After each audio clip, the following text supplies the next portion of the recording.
In the journey of recovery work, there is an awkward place that a couple will come to that I think almost every couple will eventually struggle with this. And it's usually after you've had enough forward momentum, enough positive movement to be scared out of your mind to actually be happy because you're waiting for a nuclear bomb to drop because there's been so many bombs that have dropped before that moment. It's like there's this fear of being happy because you don't want to be disappointed. And then you have people that'll come along and say, well, don't get too happy because you just never know what's going to happen. And then you'll have more advice that says, look, it's going to be awful. And so just prepare yourself for awfulness, never taking into account that it's not all awful. There are some pretty good days, and then there's some horrible days, and then there's everything in between. I call it robbery because for the betrayed, for example, you've had some good days, things are going well, and you don't want to get too happy, or you're afraid to let yourself get happy for fear of any number of things, new information, a sketchy email, a phone call, some type of bomb goes off. And it's like you're being stolen from the joy, the peace, the ability to kind of let your guard down and just kind of be like, I'm okay. For the unfaithful, it's different, but there's the same policy or principle, if you will, that says, who am I coming home to today? Or who am I going to talk to today? Or what person is going to be at home inside the body of my significant other, right? Is it going to be the person that's doing okay and having a good day? Or is it the person that as soon as I walk in the door or meet them, I can see on their face, not going to be a good night? There were a million times that I wondered, where was Samantha going to be?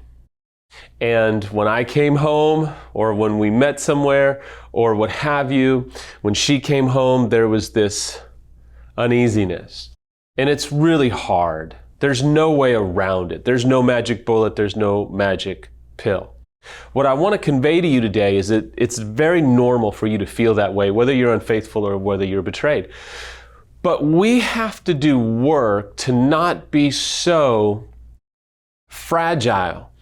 It's oftentimes we'll put together a string of maybe a week, sometimes 2 or 3 days, maybe 2 weeks where things are going great. There hasn't been a volcanic eruption of pain and chaos and all that stuff. And you're kind of like, I just want to tell you in that moment, it's okay to give yourself permission to enjoy that moment.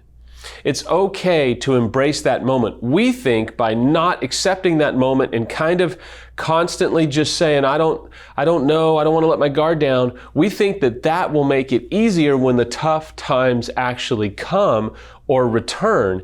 And I will tell you that it actually doesn't. It actually steals from you. One of the best things that you can do is feel the moment of peace, of maybe some harmony, of maybe there hasn't been a big bomb for the last few days.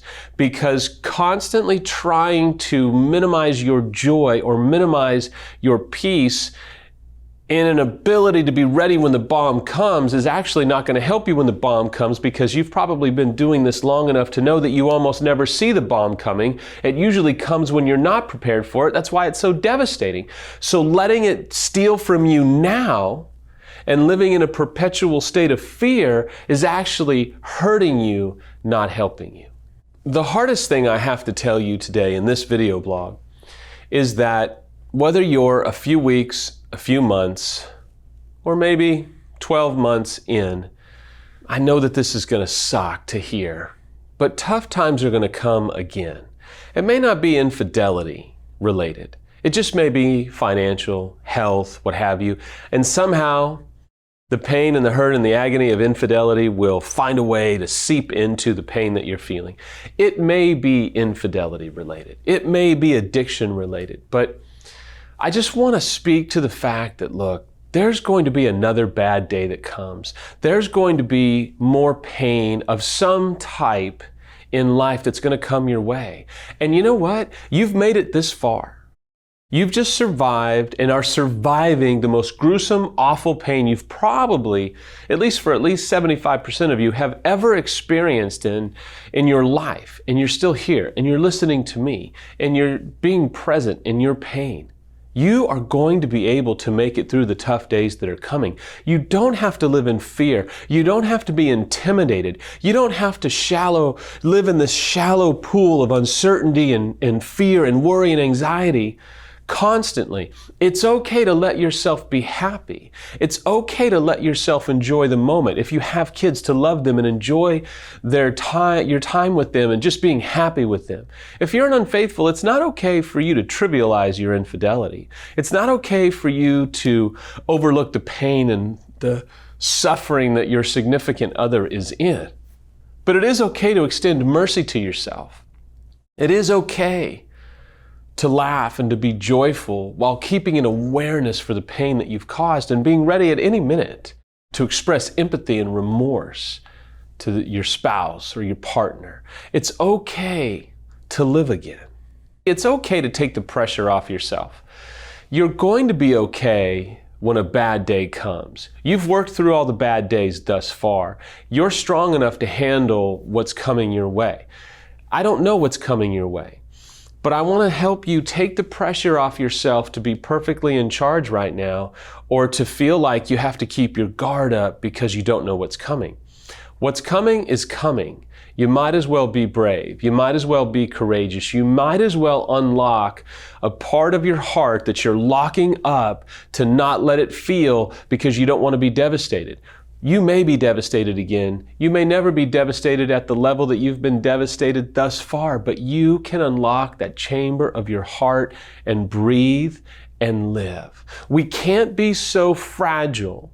And this is for those that are at least 6 to 12 months in. We can't be so fragile that we have a string of maybe, 5 or 10 days and be like, oh gosh, it's coming, I know it's coming.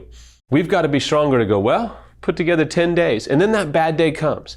Then something happens. A reminder, a trigger, a family member says something stupid, an old friend, or something happens, and you're like, we've got to be stronger to be able to go, no, wait a minute.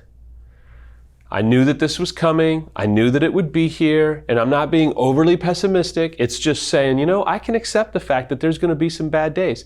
I've had bad days before. I'll get through this day too. I will kick this day's butt. I will triumph over today, and I will smile again tomorrow, and I'll get back up on the horse and ride again tomorrow.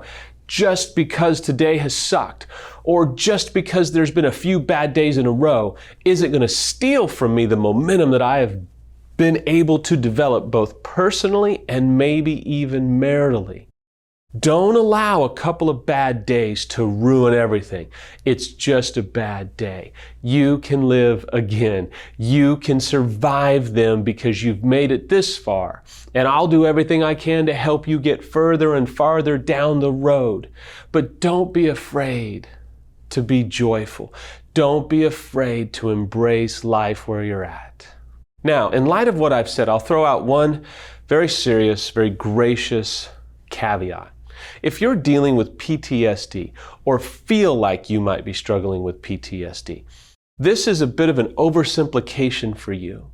And it's vital that you consult a professional. It's vital that you get out there and look for someone who can help you with PTSD through a form of maybe EMDR or ETT, because if you're truly struggling with PTSD, it's very hard for you to let your guard down. It's very hard for you to feel like you can live again and be joyful again. So please don't let this video make yourself turn inward and be angry at yourself that you can't participate in this approach. It's okay.